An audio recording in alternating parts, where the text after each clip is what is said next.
200 ton से ज्यादा वजन का यह हवाई जहाज बिना किसी इंजन के अंधेरे अटलांटिक ओशन के ऊपर सिर्फ एक ग्लाइडर बन जाने वाला था। नीचे हजारों फीट गहरा समुद्र, ऊपर रात का अंधेरा और आसपास कोई रनवे नहीं लैंड करने के लिए। इस दिन से पहले तक दोस्तों कमर्शियल एविएशन में फ्यूल लीक से सारा फ्यूल खत्म होने का कोई रिकॉर्डेड केस नहीं था हिस्ट्री में। ना कोई पायलट था जिसने इस तरह की सिचुएशन से डील किया था, ना कोई ट्रेनिंग मैनुअल, ना कोई चेकलिस्ट, ना कोई प्रेसिडेंट, कुछ भी नहीं था जो पायलट्स को बता सके कि अब क्या करना है।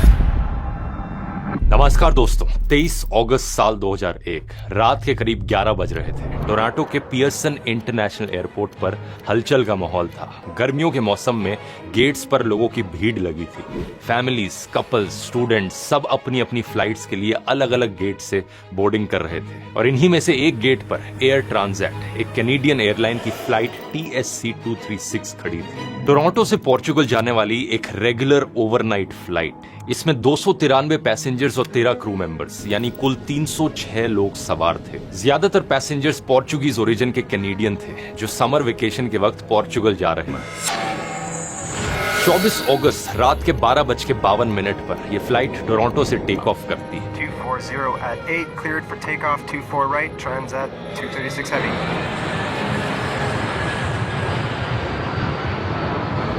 इसे पोर्चुगल के लिस्बन पहुंचने के लिए पूरा अटलांटिक ओशन क्रॉस करना था। टेक ऑफ के कुछ ही मिनट बाद यह प्लेन 39,000 फीट की हाइट पर पहुंच जाता है और अपने सफर में आगे बढ़ता है।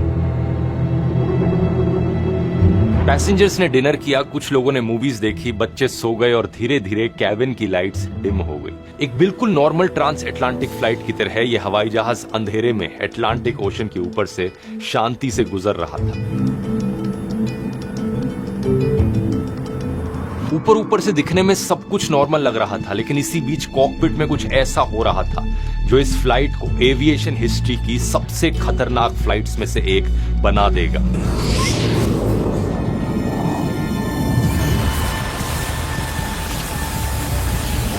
इस फ्लाइट में बैठे लोगों को यह नहीं पता था कि एक टाइम बॉम्ब टिक टिक कर रहा था। बीच समुद्र के ऊपर इस प्लेन का सारा फ्यूल जल्द ही खत्म होने वाला था और इसके दोनों इंजन्स बंद होने वाले थे।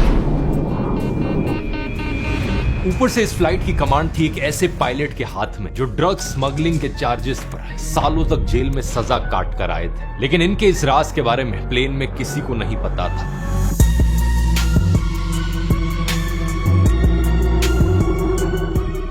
इस समस्या की शुरुआत हुई थी दोस्तों करीब 9 दिन पहले, जहां कुछ मिलीमीटर्स के फर्क ने इस प्लेन की तकदीर लिख दी थी। बात है 15 अगस्त 2001 की, जब एयर ट्रांजिट के मेंटेनेंस टीम ने इस प्लेन की रूटीन इंस्पेक्शन के दौरान इसके राइट इंजन के ऑयल सिस्टम में मेटल चिप्स पाए। ये एक बहुत सीरियस साइन था कि इस इंजन के अंदर कुछ गड़बड़ है। 2 दिन बाद 17 अगस्त को फिर से मेटल पार्टिकल्स मिले। अब इस एयरलाइंस के पास कोई ऑप्शन नहीं था। यह बात क्लियर थी कि इंजन बदलने पड़ेंगे, लेकिन प्रॉब्लम यह थी कि एयर ट्रांजिट के पास कोई स्पेयर इंजन अवेलेबल ही नहीं था। तो इन्होंने रोल्स रॉयस कंपनी से एक इंजन लोन पर लिया और यहीं से ही शुरू होती है असली गड़बड़।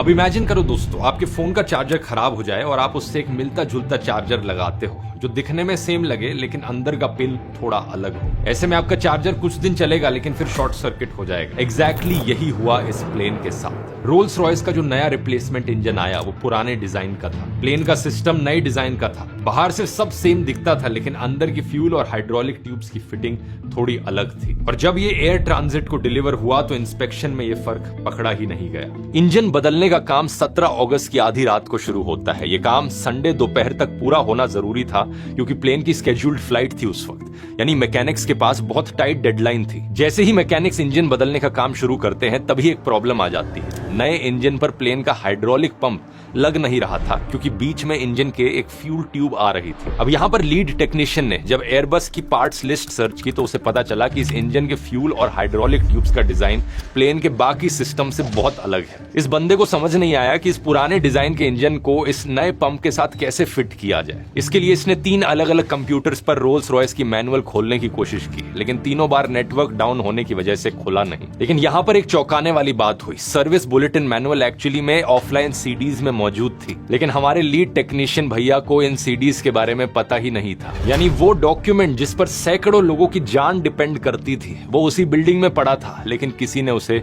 ढूंढने की कोशिश नहीं करी। टाइम प्रेशर बहुत ज्यादा था, संडे दोपहर तक प्लेन को तैयार करना था, तो टेक्नीशियन यहाँ पर एक शॉर्टकट ले लेता है। ये इंजन पर फ्यूल ट्यूब्स नए डिजाइन की लगा देता है, लेकिन हाइड्रोलिक ट्यूब पुराने डिजाइन की ही रहने देता है। तो इस एक इंजन पर अब दो अलग अलग डिजाइन की ट्यूब्स लगी हुई थी जो एक दूसरे के लिए बनी ही नहीं थी। रोल्स रॉयस के सर्विस बुलेटिन में साफ लिखा था कि फ्यूल ट्यूब और हाइड्रोलिक ट्यूब हमेशा एक सेट के तौर पर बदलनी चाहिए, लेकिन नेटवर्क डाउन होने की वजह से अनफॉर्चुनेटली किसी ने यह सर्विस बुलेटिन पढ़ा ही नहीं था। जब हाइड्रोलिक सिस्टम प्रेशराइज होता तो हाइड्रोलिक लाइन का फ्लैंज रोटेट होकर फ्यूल लाइन के और करीब आ जाता। दो मेटल ट्यूब्स जो कभी एक दूसरे को टच नहीं करनी चाहिए थी वो एक दूसरे में रगड़ने लगी। ये बात लेकिन किसी ने नोटिस नहीं करी। इंस्टॉलेशन कंप्लीट होने के बाद इंजन ग्राउंड रन हुआ, सब कुछ नॉर्मल दिख रहा था, कोई लीक नहीं था, कोई वार्निंग नहीं थी, इसलिए प्लेन को फ्लाइट के लिए रिलीज कर दिया गया। इस इंजन के बदलने के बाद प्लेन ने कई फ्लाइट्स भरी बिना किसी को पता चले कि इसके अंदर एक टिकिंग टाइम बॉम्ब है। हर फ्लाइट के साथ वाइब्रेशन और प्रेशर की वजह से ये दोनों ट्यूब्स पास में आती और एक दूसरे पर रगड़ने लगती। धीरे धीरे फ्यूल ट्यूब की दीवार घिस रही थी, बस समय की बात थी कि कब ये पूरी तरीके से टूट जाती। वापस आते हैं दोस्तों 24 अगस्त की रात पर। फ्लाइट 236 अटलांटिक ओशन के ऊपर से उड़ रही है, सब नॉर्मल था। फ्लाइट में 46.9 मेट्रिक टन फ्यूल डला था, जो कि रिक्वायर्ड अमाउंट से 5.5 मेट्रिक टन ज्यादा ही था। लेकिन सुबह के 4:38 को फ्लाइट डेटा रिकॉर्डर ने रिकॉर्ड किया कि फ्यूल बहुत तेजी से कम हो रहा था। घंटों तक हाइड्रोलिक लाइन और फ्यूल लाइन के आपस में रगड़ने की वजह से फ्यूल ट्यूब की दीवार पर एक एल शेप्ड क्रैक बन गया था, जिससे फ्यूल लीक होना शुरू हो गया था। लेकिन ना तो कॉकपिट में कोई अलार्म बजा, ना ही कोई वार्निंग लाइट जली। इसके पीछे कारण था कि एयरबस A330 में फ्यूल लीक डिटेक्ट करने का कोई डायरेक्ट सेंसर ही नहीं था। धीरे धीरे ये क्रैक बड़ा होता गया और तेजी से फ्यूल लीक होने लगा। लीक रेट 13 मेट्रिक टन पर आवर पहुंच गया। हवाई जहाज में बैठे 306 लोगों में से किसी को भी पता नहीं था कि खामोशी से इस प्लेन का फ्यूल अटलांटिक ओशन में बरस रहा था। यह सिर्फ 5:03 पर ही होता है कि क्रू राइट इंजन में अनयूजुअल ऑयल रीडिंग्स नोटिस करते हैं। इसी इंजन से फ्यूल लीक हो रहा था, लेकिन पायलट्स को लगा कि फ्यूल लीक क्यों होगा आखिर। वो सोचते हैं पक्का कोई कंप्यूटर फॉल्ट है। 5:33 टेक ऑफ के करीब 4 घंटे 40 मिनट बाद एक एडवाइजरी मैसेज कॉकपिट में फ्लैश होता है। Fuel imbalance warning. Haven't seen that before. Crew को पता चलता है कि लेफ्ट और राइट विंग के टैंक्स में फ्यूल का बैलेंस बिगड़ गया है। लेफ्ट साइड के कंपैरिजन में राइट साइड में फ्यूल काफी कम था। अब फ्यूल इम्बैलेंस इस तरीके से मॉडर्न एयरक्राफ्ट्स में कभी कभार हो जाता है। इसको ठीक करने के लिए एक स्टैंडर्ड प्रोसीजर होता है, चेकलिस्ट निकालो, स्टेप्स फॉलो करो। क्रू ने भी सोचा कोई इतनी बड़ी बात नहीं है, इस इशू को तो हैंडल कर लेंगे। लेकिन यहाँ पर ये एक और बड़ी गलती कर बैठते हैं, इस पूरी घटना की सबसे बड़ी गलती जो इस सिचुएशन को डिजास्टर में बदल देती है। ये क्रू चेकलिस्ट को फॉलो ही नहीं करते, उसकी बजाय प्रोसीजर को याददाश्त से फॉलो करते हैं। चेकलिस्ट में साफ लिखा था कि अगर फ्यूल लीक का शक हो तो फ्यूल लीक प्रोसीजर फॉलो करो, फ्यूल इम्बैलेंस प्रोसीजर नहीं। लेकिन क्योंकि अपनी मेमोरी से काम कर रहे थे, इन्होंने इस नोट को मिस कर दिया। फ्यूल इम्बैलेंस ठीक करने के लिए क्रू ने क्रॉस फीड वॉल्व खोल दिया। इसका मतलब था कि अब लेफ्ट विंग वाले टैंक्स का बचा हुआ फ्यूल भी सीधा राइट विंग के लीक में जा रहा था। दोनों तरफ का फ्यूल एक ही लीक से बाहर बहने लगा। पायलट्स ने जिस प्रॉब्लम को फिक्स करने की कोशिश की, उसी ने प्रॉब्लम को डबल कर दिया। यहां पर एक चौंकाने वाला कोइंसिडेंस आता है। ठीक 4 साल पहले 24 अगस्त 1997 को एक एयर फ्रांस A320 के जहाज को भी ठीक ऐसे ही एक फ्यूल लीक इशू हुआ था। फ्रेंच अथॉरिटीज ने रेकमेंड किया था कि एयरबस में automated fuel leak warning system लगाया जाए। एयरबस ने प्रोसीजर्स अमेंड तो किए, लेकिन ऑटोमेटेड लीक वार्निंग सिस्टम नहीं लगाया। अब 4 साल बाद एग्जैक्ट सेम सिनेरियो फ्लाइट 236 पर रिपीट हो रहा था, और अगर वो वार्निंग सिस्टम लगा होता तो शायद आज ये सिचुएशन नहीं बनती। और ये सिर्फ एविएशन सेफ्टी का मामला नहीं है, आज के डिजिटल वर्ल्ड में भी हम रोज ऐसी ही वार्निंग्स को इग्नोर करते हैं।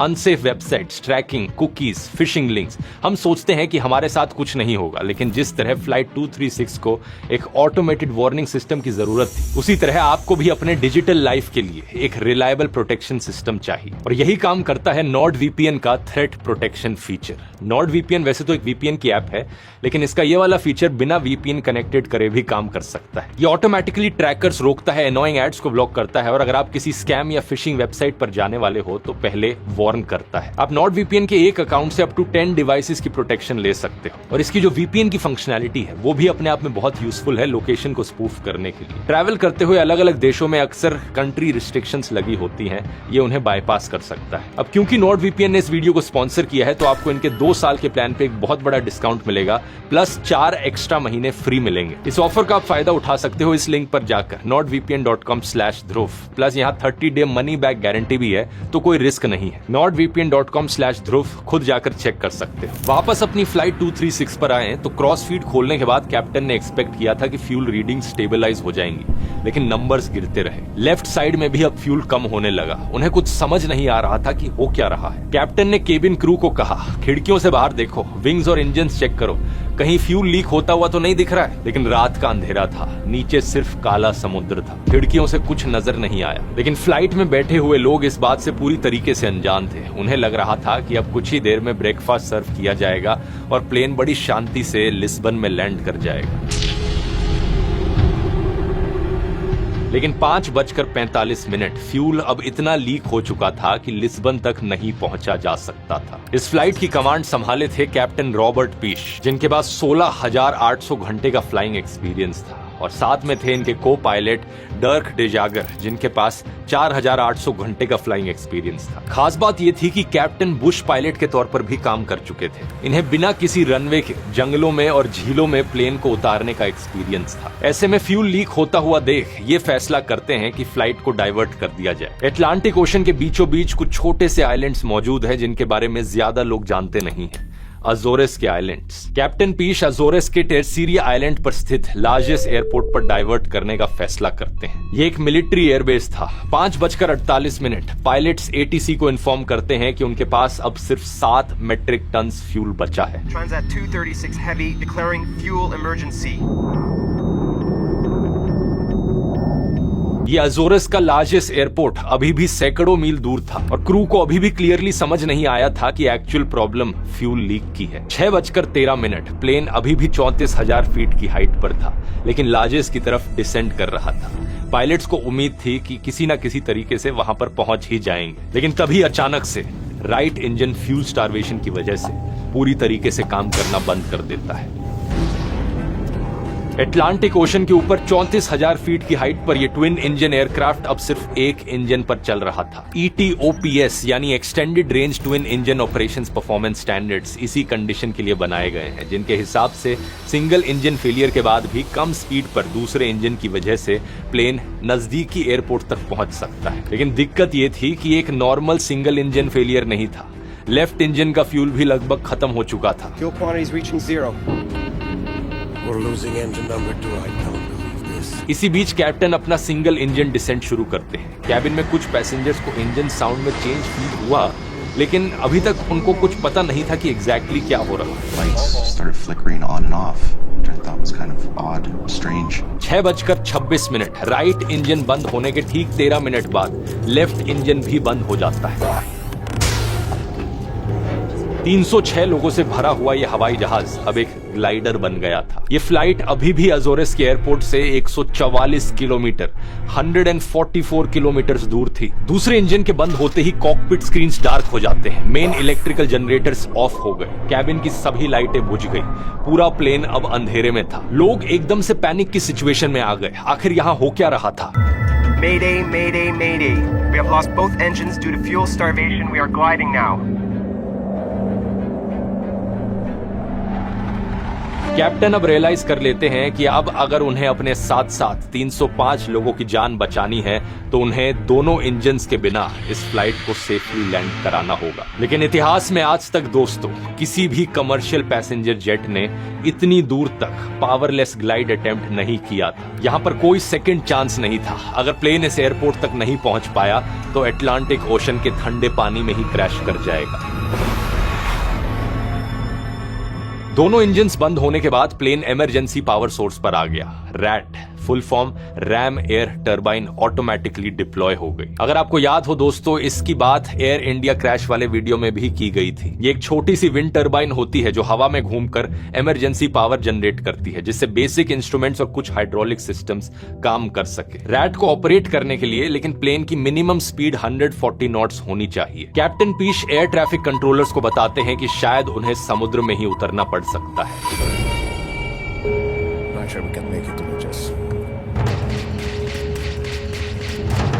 जब इंजन्स बंद हुए तो कैबिन में अचानक से सन्नाटा छा गया था। जो कांस्टेंट हमिंग की आवाज हर हवाई जहाज में सुनाई देती है बैकग्राउंड में, वो गायब हो गई थी। सन्नाटा इतना गहरा था कि लोगों के कान बजने लगे। 57 साल के ऑगस्टिनो रोमेरियो ने इंजन्स को बंद होते सुना और उन्हें अपनी बेटियों का ख्याल आया जो कनाडा में थी। क्रू मेंबर्स भी घबराए हुए थे।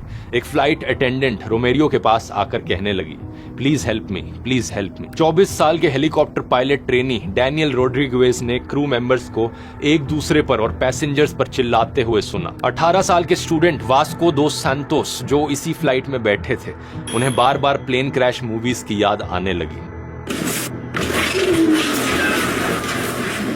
जिसके बारे में वो फिल्मों में देखते थे। आज वही चीज उनके साथ असलियत में हो रही थी। अगले कई मिनटों तक पैसेंजर्स अंधेरे में बिना इंजन की आवाज के रोलिंग एयर करंट्स पर ग्लाइड करते हुए बैठे रहे। वो नहीं जानते थे कि नीचे क्या है, आगे आखिर क्या होने वाला है। कुछ देर बाद पैसेंजर्स को बताया जाता है कि प्लेन समुद्र में इमरजेंसी लैंडिंग कर सकता है।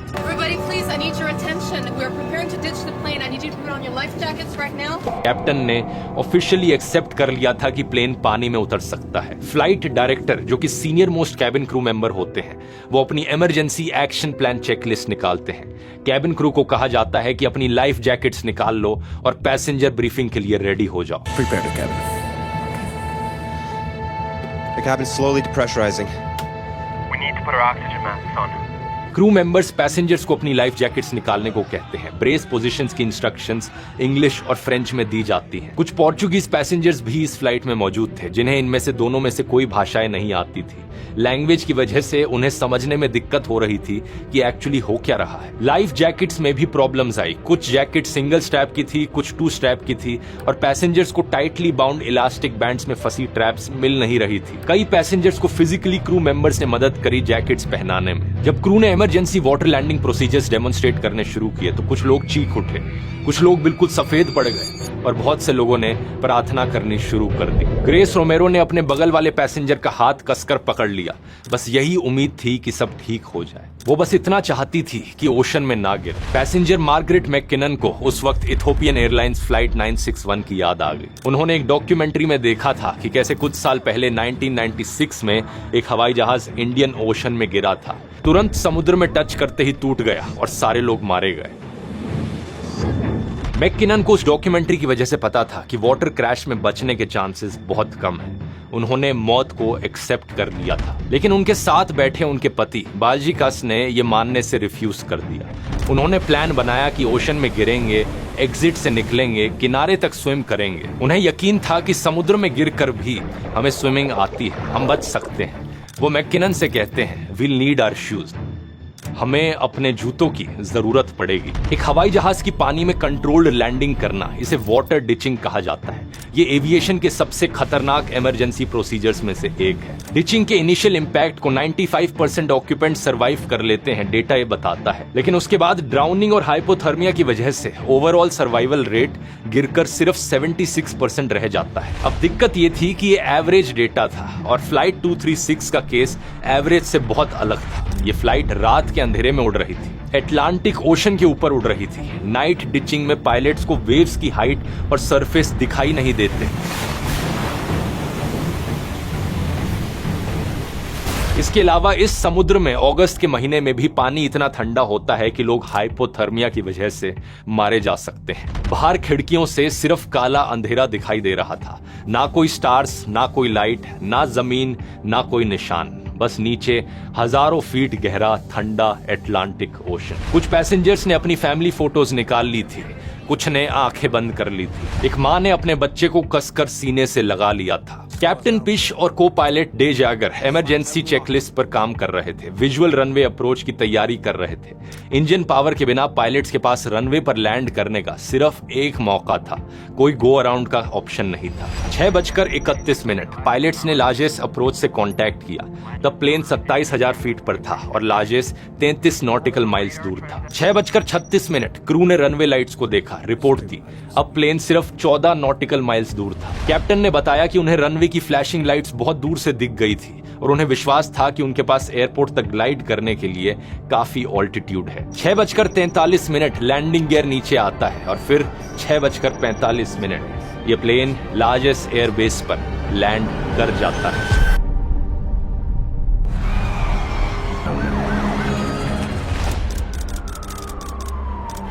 दोनों इंजन्स बंद होने से लेकर लैंडिंग तक प्लेन करीब 19 मिनट तक बिना इंजन पावर के उड़ा। कमर्शियल एविएशन हिस्ट्री में ये अनप्रेसिडेंटेड था और अभी तक का सबसे बड़ा रिकॉर्ड था। लेकिन प्लेन की लैंडिंग बिल्कुल भी स्मूथ नहीं थी। बिना इंजन रिवर्स थ्रस्ट के एक्सट्रीम ब्रेक्स लगे, मेन व्हील्स लॉक हो गए, टायर्स घिसकर डिफ्लेट हो गए, व्हील बेयरिंग जर्नल्स तक घिस गए, लैंडिंग गियर से स्पार्क्स और फ्लेम्स निकलने लगी। फ्रिक्शन की वजह से छोटी सी आग भी लग गई, लेकिन फॉर्चुनेटली उसे जल्दी से बुझा दिया गया। लैंडिंग का झटका इतना जोरदार था कि पैसेंजर्स अपनी सीट पे आगे की तरफ फेंके गए। कुछ लोगों के हाथों में जो चीजें थी वो गिर गई और फिर जैसे ही प्लेन रुका, कैबिन में तालियां बजने लग जाती हैं। 2 मिनट से कम के समय में सभी 306 लोगों को प्लेन से इवैक्यूएट कर दिया जाता है। एक भी इंसान की मौत नहीं होती। 2 सीरियस इंजरीज और 16 माइनर इंजरीज जरूर होती हैं, लेकिन वो भी ज्यादातर इवैक्यूएशन स्लाइड से उतरने के वक्त होती है। लैंडिंग के बाद कैप्टन पीश को हीरो की तरह देखा जाने लगा। हालांकि कुछ ही दिनों बाद पीश का पास्ट सामने आया और मीडिया में तूफान आ गया। पता चलता है कि करीब 20 साल पहले कैप्टन पीश को अमेरिका में ड्रग्स ट्रांसपोर्ट के लिए अरेस्ट किया गया था। उन्होंने जॉर्जिया में 5 साल तक सजा का एक हिस्सा काटा था और सिर्फ पिछले साल ही उन्हें पार्डन किया गया था। इस खबर ने सवाल खड़े कर दिए कि आखिर एक एक्स ड्रग्स स्मगलर कैसे कमर्शियल एयरलाइन का पायलट बन सकता है, लेकिन अपने पास्ट के बावजूद कैप्टन पैसेंजर्स के लिए एक हीरो बने रहे। इस इंसिडेंट के बाद कनाडा के transport minister air transit airline पर कैनेडियन एविएशन इतिहास का सबसे बड़ा फाइन लगाते हैं, $250,000। इसके अलावा पैसेंजर्स भी इस एयरलाइन पर $30 मिलियन का क्लास एक्शन लॉसूट फाइल करते हैं। लॉसूट में कहा जाता है कि पैसेंजर्स को इतना सीवियर ट्रॉमा हुआ कि वो फिजिकली इल हो गए और शायद जिंदगी भर इसके इफेक्ट्स झेलेंगे। फ्लाइट 236 की ये कहानी एविएशन हिस्ट्री की सबसे इनक्रेडिबल सर्वाइवल स्टोरीज में से एक है। जब सब खत्म हुआ तो अजोरेस के एयरबेस पर 306 लोग सही सलामत खड़े थे। कुछ लोग बस जमीन को देख रहे थे, ऐसे जैसे यकीन नहीं हो रहा हो कि उनके पैरों के नीचे सॉलिड ग्राउंड था। हर एक फ्लाइट डिजास्टर की तरह दोस्तों, इस रात को पॉसिबल बनाने के लिए भी कोई एक गलती नहीं बल्कि कई चीजें फेल हुई थी। रोल्स रॉयस की मिसिंग वार्निंग, मैकेनिक्स के द्वारा किया गया शॉर्टकट, वो मैनुअल जिसे किसी ने नहीं पढ़ा, वो चेकलिस्ट जो क्रू ने मेमोरी से फॉलो की, और वो लीक वार्निंग सिस्टम जो 4 साल पहले लगना चाहिए था लेकिन नहीं लगा था। अगर ये वीडियो आपको पसंद आया दोस्तों तो इतनी ही दिलचस्प कहानी है फ्लाइट 243 की। एक ऐसा हवाई जहाज जिसकी आसमान में ही छत उखड़ गई थी।